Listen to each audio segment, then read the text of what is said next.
song. So where do you see your music playing? I mean, obviously, whether #1 on the charts. yeah, because radio is still king. You know, I mean, Yeah, even yeah, yeah. with downloads and the internet, radio is still king. I mean, so you want to be top 40. Exactly, radio exactly. stations, Kiss FM 98. Yeah, and it's not like, oh, I'm gonna try my hardest to be the #1 on the charts. I'm gonna try my hardest to make the best songs I can possible to make as many people listen to my music as possible. Because I feel like that's the main goal. You know, it's like I want to change people's life with my music. Why not change? You know, if I don't want to just change a certain amount of people, I want to change everybody's life with my music. And I mean, that's probably not going to be possible if I'm going to try my hardest to do that. That's cool. Yep. That's a big goal. What like for those of people out there who don't know you too well, what makes you tick? Like, what is it about you that makes you wake up every day and want to move forward? I mean, I would probably just say what I just said. Music? Yeah, just because because my whole life I grew up and it's like, music isn't just a sound. It's not just a noise that comes out of the radio. It's like, it's a lifestyle, really. You know, and certain songs and certain artists in my life have really changed me, and I just want to be able to do that for people. And I mean, if at the end of my career, if it's 1,000 people, that's fine with me, as long as I change somebody's life. But my goal, what I'm going to try to do, is change everyone in the world's life, which is kind of retarded if you think about it. But I mean, you have to shoot high if you want to get somewhere. So that's how I feel about it. Yeah, and some of the things you and I have talked about a million times is like that fine line between confidence and cockiness. Exactly. And you ride that line, but and you ride that no, line. we joke about it all the time. It's like, you know, and you guys will see in the episode. Like Alex and I have gotten in it a few times, and I've had to come down on him. But you know, I think that it's a good thing that you're so confident in yourself. Yeah. You know, and you guys will see in this next episode. But you know, you even said things like, "It's tough for me. I'm 19 years old. I'm basically a high school student. I come out here. I got fans and all this stuff." Exactly. And it goes to your head sometimes. And it happened. It's not like, I know that there's been many years of American Idol, but it usually doesn't happen like this. Yeah. Like, I auditioned for a show, and within like 6 months, I had fans, and it was just like, boom. It was going from waking up every day, going to school, just probably 10 people knew I could sing. Yeah.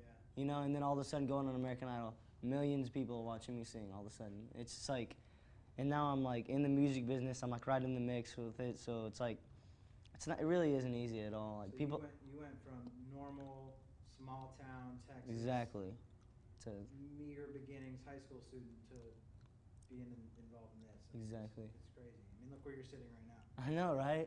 Every day I come in this office, I look out of this window and I'm just like, dude, I mean, where am I at? Like, I didn't even know there was a place like this in the world. Yeah, I mean, Really? you just had a meeting with Sony, right? Yeah. Talk a little bit about that. What happened there? Well, yeah, I just worked with some Sony's writers, and their names are David Glass and Jordan Lawhead, and they're great guys. And the person that signs everyone for the Sony publishing, they signed John Mayer, all those huge people, Jason Reeves, Colby Calais, Michael Blue, who wrote the whole album of Coco that Colby Calais did. I mean, endless amount of people. I could just sit here all day and name people, but she sat down and she talked about maybe getting a publishing deal, but I'm really not 100% on that, so I'm not going to say anything that I don't know. But the point I'm trying to make is that things are happening. Things are happening. Yeah. You're in the music business. You're working with Simon Fuller, who has been, you know, dubbed the biggest manager in the history of music. Definitely. It must be crazy for you. Yeah, dude, it's crazy, but you just have to, at the end of the day, or even at the beginning of the day, or in the middle of the day, you just have to realize that if you don't stay grounded and you get overwhelmed by like Hollywood and the lifestyle, then you're gonna ruin your career. You're gonna pretty much ruin like what you've been working for your whole life. Like, I've always wanted to be a musician and I've always wanted to do this, but we have an interruption on this phone. Sorry, what were you saying? It's like, I wanted to do this my whole life since I was a little kid. I was just so scared to do it my whole life. And now that I'm here, I don't want to get overwhelmed by the lifestyle and like parties and stuff. I just really want to stay grounded, because I mean, if you look out there, there's probably 50% good people and 50% bad people. You know, and like those bad people are gonna act like they're good people, but you just really, it's hard to trust anybody out here. That's how I feel about it. I mean, I've I've learned to trust the people on the show, obviously, because if you don't, then I don't know, they're hooking you up with so many different artists, songwriters, producers, and stuff. So it's like, I don't know. That's a different story, but Those are some pretty good odds. I'd say yeah, I know. like 10-90, 10 good, 90 bad. This is a dirty town, man. Wait, what do you mean? You said 50-50. You're being gracious. You're right, though. You got to be.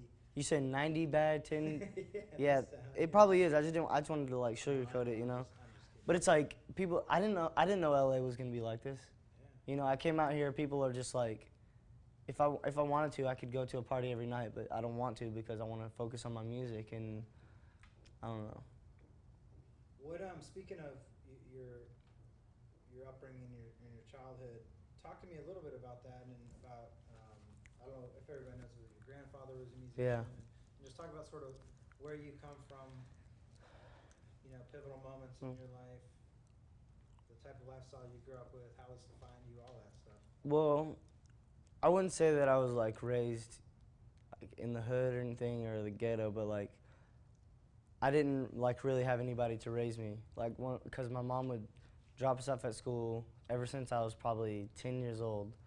Drop us off at school, go to work, and we wouldn't see her till like 1 o'clock in the morning, just because she worked such long hours.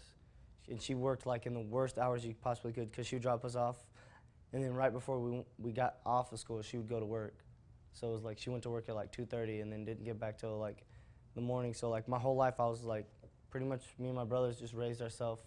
My mom usually worked 7 days a week, so it was like, and we usually didn't have that much like, I don't know, it's not like, I'm not like telling a sob story, I'm just saying like, that's why I do some of the things that I do, because no one ever taught me that it was wrong. You know what I'm saying? It's like, no one was like, hey, don't do that, because that's not accepted, you know? I don't know. No, but it's not about telling a sob story. You're just being honest about the way you're brought up. It's not about, oh, feel sorry for me. Yeah. You shouldn't be ashamed or whatever. It's the way you were brought up. Yeah. Who cares? I mean, you know, but I think that's cool and gives you character. I've said the same thing to Ben and Kara. It's like, you know, the fact that you guys have come from humble beginnings and have struggled, I think it's a really good thing. You know what I mean? And so I think that in a lot of ways, that's given you the fight that you have in your belly, and you have a lot of it. Yeah. You're an intense dude, man. It's hilarious. Talk about your grandpa a little bit.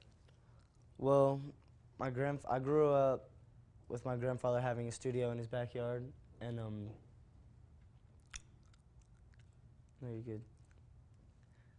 I don't know, I pretty much just, he was like my best friend. I saw him every day. He was like, if my mom wasn't home and we needed something like badly, he would get it for us, or something was messed up with our house, or my car when I started driving, he would fix it. It was like, he was like Superman. I really felt like my grandfather was like Superman. He played the guitar and I played the guitar. He sang and I sang, and he would like, for his whole life he worked on pools because that was like his side job from music, because he really never had his break in the business. So What kind of music did he sing? it was country music. Yeah, he was a country music singer-songwriter and producer for a lot of people, and I don't know, it like hurt me my whole life to watch him sing his songs and how great they were and how great of like an artist he was and how great of a man he was, and then he really never got his break in the industry, and I didn't understand for like so long, and I kind of do now, because I mean, it really, a lot of people don't care about like how good of a person somebody is. They just care about their like talent. But when I was 16, he passed away, and I don't know, it kind of it changed my life. It really did, because that's when I was really terrified to even sing for anybody. That's before I really even sang. When he died, that's when I started writing songs and really taking music seriously, because it was always just a hobby. You know, I'd always just go out and be like, yeah, I'm going to be famous one day, but not really take it seriously. And then when I turned 16, it was like, I'm doing this for my pawpaw. You know, I'm going to get up there on that stage and I'm going to be like, I did this all for my pawpaw, you know, and he's up in heaven looking down just like, you made it. Like I always wanted to make it, and I don't know, that's just something I've always wanted to do and something that I will do. Is he